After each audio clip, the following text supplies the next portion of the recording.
And hundreds of protesters take to downtown San Antonio tonight, a protest against ramped up ICE operations nationwide carried out under the orders of the Trump administration.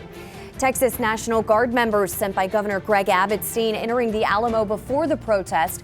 State troopers blocking every side, telling our reporters they are prepared should anyone try to enter or deface it. And your South Texas Ford dealer Sky 4 with an exclusive view over the crowds. Tonight's protest dubbed Take Back the Alamo, one of many being held across the nation. Protesters started off on a sidewalk outside City Hall, then spilled out into the street, people holding signs showing their discontent with ICE and President Trump. It all started 3 hours ago, and it continues going strong tonight. News 4 San Antonio at 10. We're here for you. And so far, the protest has been loud but peaceful. Thank you for joining us tonight. I'm Mandy Noel. We've had our network of reporters covering this story all day and all night with live updates throughout the evening here on News 4. Our team coverage continues now with the latest on the protests, the police presence, and the push to keep things peaceful. We've got all the angles covered. Tonight's protest outside City Hall comes after several weeks of mass detentions and deportations carried out by the Trump administration. Some saying they voted for deportations of undocumented immigrants who have committed crimes, not of hardworking people who have lived and worked here peacefully for years. Just this morning, we saw a family of 4 detained outside of San Antonio's immigration court and placed on a bus.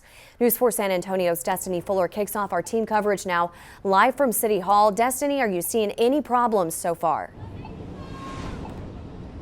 Mandy, no problems so far. The group has actually moved away from the City Hall area and more towards City Tower. At first, when we checked in with you guys, you couldn't see because there were dozens of people here, but SAPD had these intersections blocked off so that some of those demonstrators could make it peacefully, but now the intersections are opened up. Now, they were carrying signs, they were chanting, saying that they won't stop using their voices until there's justice for all immigrants.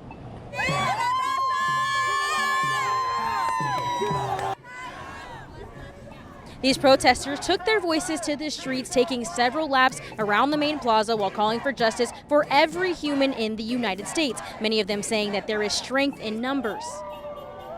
Who stops to say, like, hey man, for real, we need to go together as a collective. We need to go together as a community, not just, this isn't just a Mexican thing, this isn't just a black thing, this isn't just a minority thing, it's a human thing. Seeking a better life is not a crime. It's not the beginning.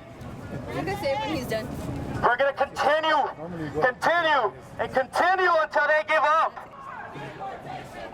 The groups have been here since before 7 o'clock and have been consistent since the first person showed up. They say today is not the end in their fight to protect undocumented immigrants. The protest's organizer spoke to the crowd earlier using a microphone. She said she shared that flyer 3 days ago and in that time received over 6,000 shares, which is why she attributes the crowd that we saw today and expects for it to get larger over the weekend as those protests continue. SAPD was on the sidelines keeping an eye on things. They did not have to step in as things remained peaceful here in downtown. Reporting live from in front of City Hall, I'm Destiny Fuller. We've caught a glimpse of Texas National Guard members arriving in San Antonio tonight. Governor Greg Abbott ordered them here, but he's not sharing any details on how many will be here or how they'll be used. He did, however, say Texas is a law and order state and said the Guard members aren't the only ones being deployed. That includes the deployment of Texas Department of Public Safety officers, as well as Texas National Guard, in strategic locations where they can provide the most robust response where needed. Mayor Ron Nirenberg, SAPD Chief William McManus, and Bexar County Sheriff Javier Salazar all confirmed the governor did not disclose any details to them. The mayor urging protesters to remain peaceful while supporting their right to protest. I empathize with the serious fatigue that this federal administration is causing within our community, but I will reinforce the chief's call to remain peaceful should you choose to demonstrate this weekend. The Alamo closed early today out of an abundance of caution. Alamo officials cited safety and preservation of the historic site as its priority.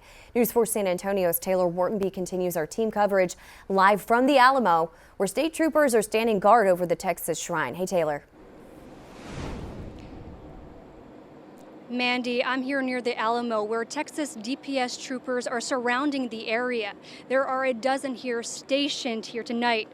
Texas troopers tasked with protecting Alamo Plaza from protesters tonight. Our cameras also captured some Texas National Guard members entering the Alamo before the protest. Governor Abbott saying he would use DPS officers and the National Guard to keep order should the protests turn violent. Now, we are told there have been no incidents reported so far. I'm not sure if you can hear from my end, but there are some chantings going on behind me. But at this time, DPS troopers are telling me they're not going anywhere. They're going to be stationed here for as long as the protest is going on. Reporting live, I'm Taylor Whartonby. Back to you.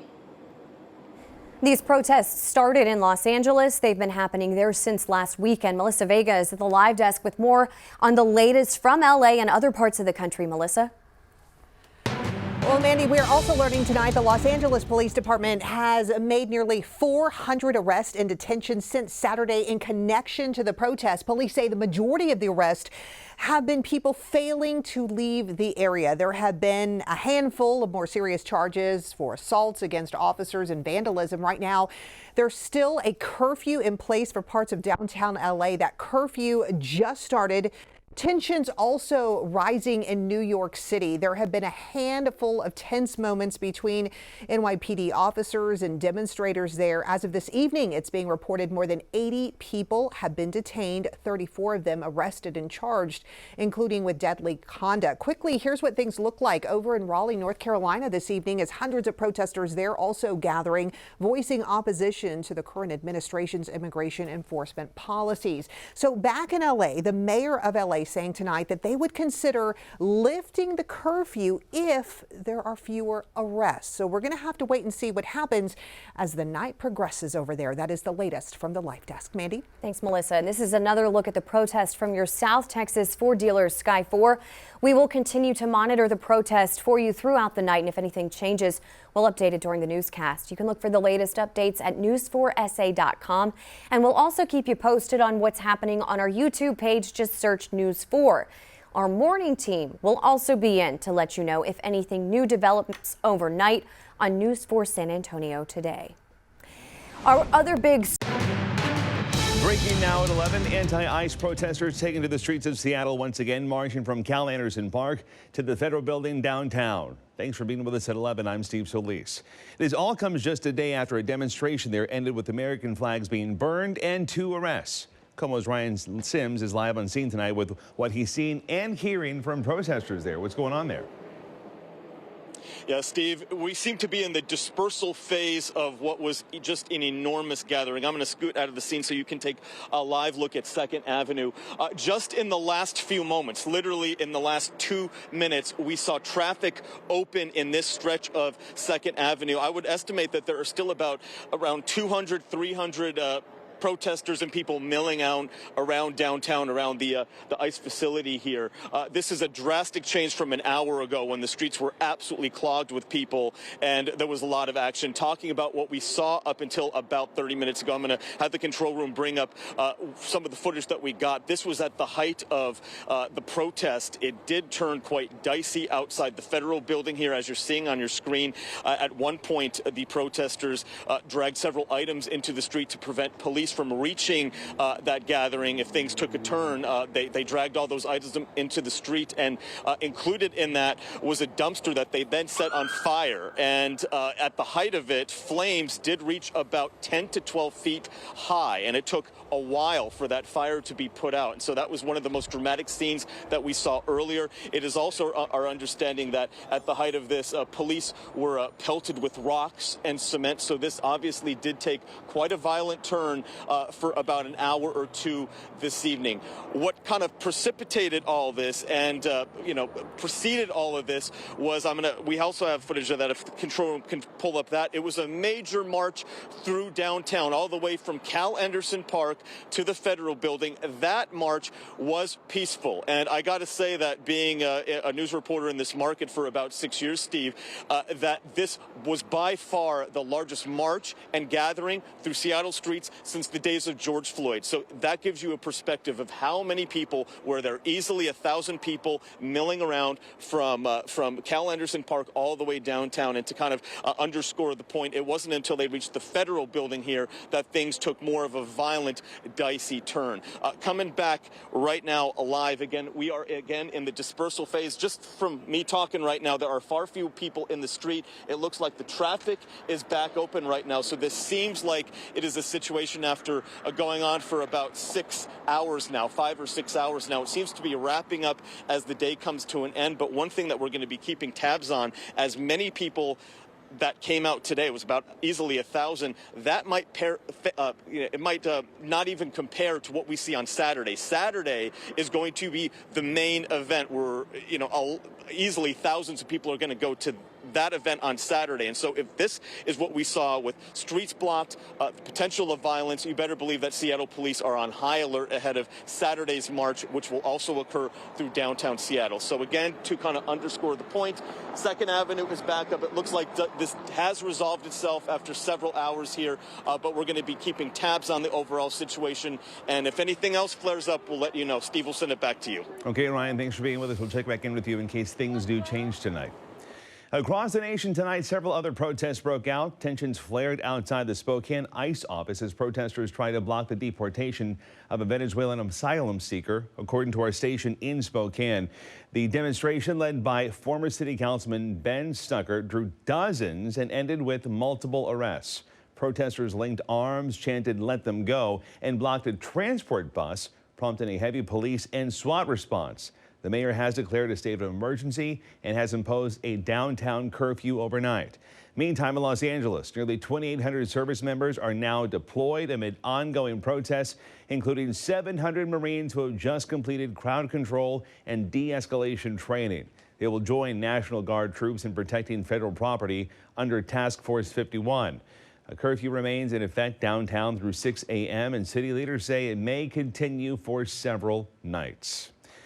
Tonight, we're hearing from several Washington leaders like Governor Bob Ferguson and Seattle Mayor Bruce Harrell about the protests in L.A. and right here across our state. They released a joint statement that reads, quote, "We condemn President Trump's illegal activation of California National Guard forces over the objections of California's governor. We understand the strong feelings that President Trump's actions are generating in our state. The right to protest is core to our nation. It is critical that Washingtonians do so peacefully. Violence will not be tolerated. Those who break the law can expect to be held accountable. At the same time, we expect that local law enforcement will manage all protests with professionalism and without interference from the federal government." That brings us to our Como Pulse poll. You can scan the code on your screen to participate. We're asking, how do you feel about anti-ICE demonstrations spreading to Seattle? This is a live look at the results coming in tonight. Right now, 66% of you disapprove, 24% say it's fine unless it's destructive or violent, 9% of you do approve, and 1% of you say you will wait and see. Again, if you want to weigh in, just scan the code on your screen. It'll take you directly to this story on KomoNews.com. KW News at 10. This is breaking news.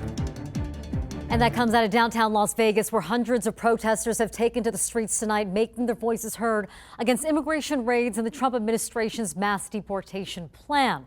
As you can see here, a lot of police activity. Metro now declaring these protests unlawful. Good evening and thank you for joining us. I'm Marie Mortera. Jim Snyder anchoring live for us outside of the federal courthouse. Jim, what have you seen so far? Well, we're now, Marie, at Carson and Las Vegas Boulevard, and the most stunning thing as we look down the street here and Ben zooms down, Las Vegas Boulevard is closed from Carson all the way down to Clark, so several blocks there. And the amazing thing is how quickly police cleared this out. The crowd grew and grew in size. It was tough to get an exact number because a big part of the crowd was marching around the streets.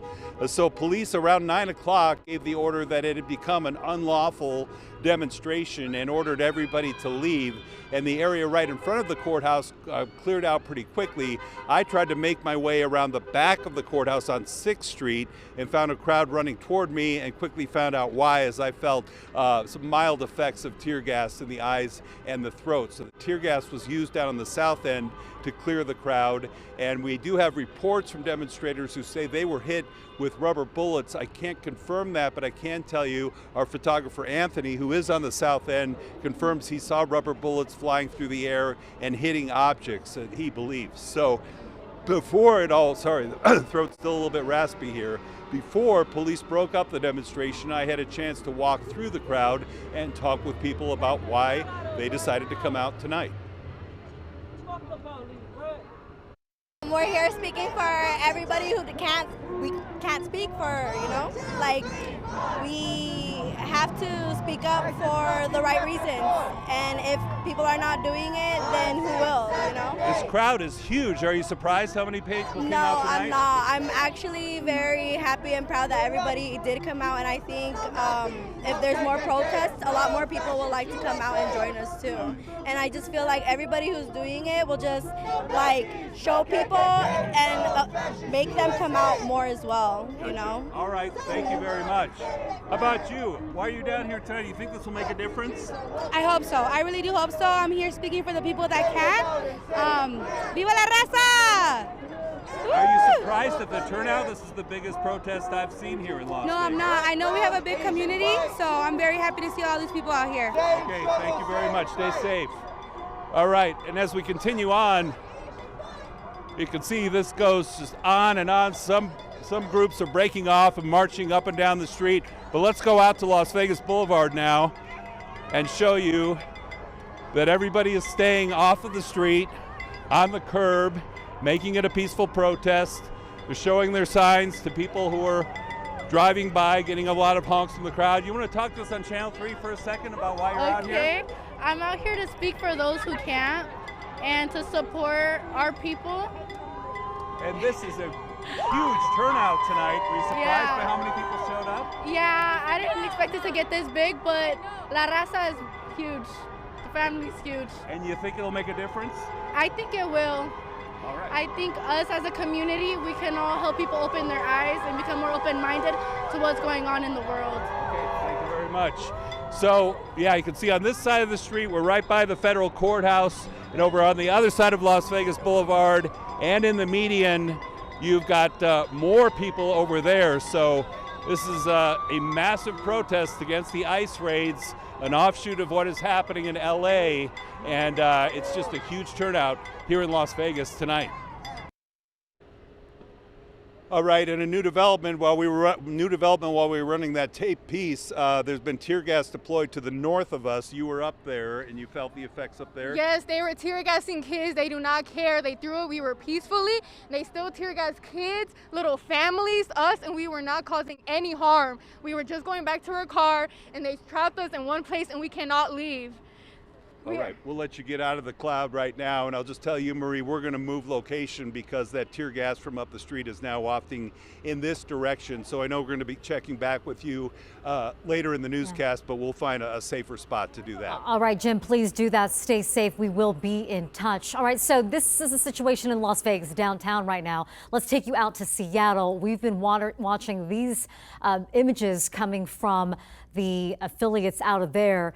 Now, it's hard to tell from this vantage point. Looks like this live camera is moving around, but also escalations and demonstrators here. Overhead pictures from what appeared to be a helicopter or a fixed cam showed a fire there on the streets of Seattle. So demonstrations also escalating at that point. We'll continue to cover these demonstrations unfolding here, not just in Las Vegas, but around the country.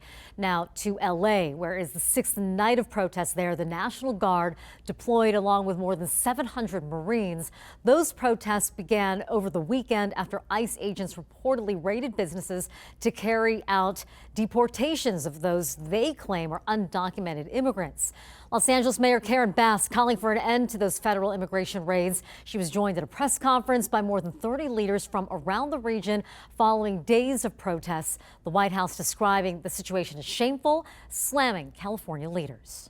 All of us represent cities in this region where immigrants are key, and if in some cases not the majority of the population.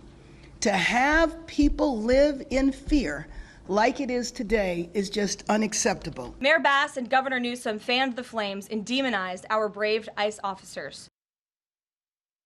The Trump administration says it will continue its mass deportation effort. Similar demonstrations popping up in other major cities as well, New York, Chicago, and Austin adding to that list. As anti-ICE demonstrations crisscross our nation, we looked at how and if these rallies can create change. A sociology professor at UNLV tells us protests do bring about change. Dr. Robert Futrell says once a movement forms, these demonstrations can spark a nationwide movement similar to what's playing out in real time now.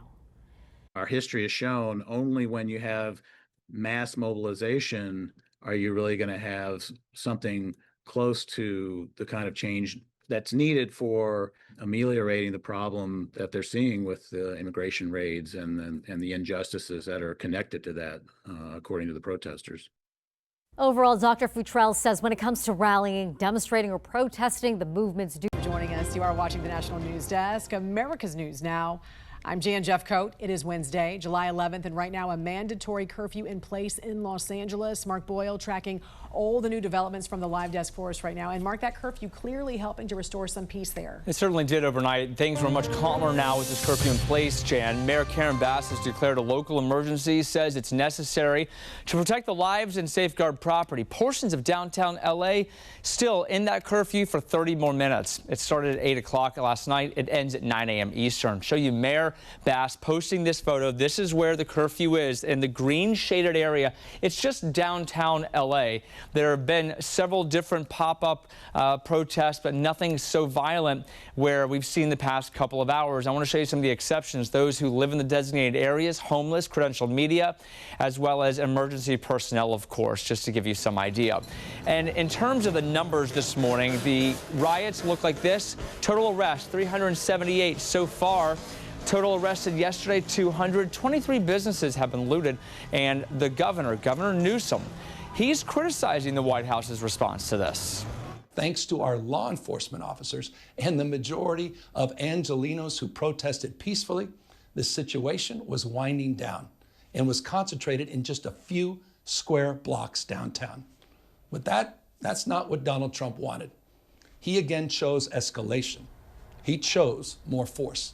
He chose theatrics over public safety. Members of the Trump team reacting this morning, including Deputy Chief of Staff Stephen Miller, saying the entire Democrat Party is committed to the singular proposition of migrant flooding every city in the USA.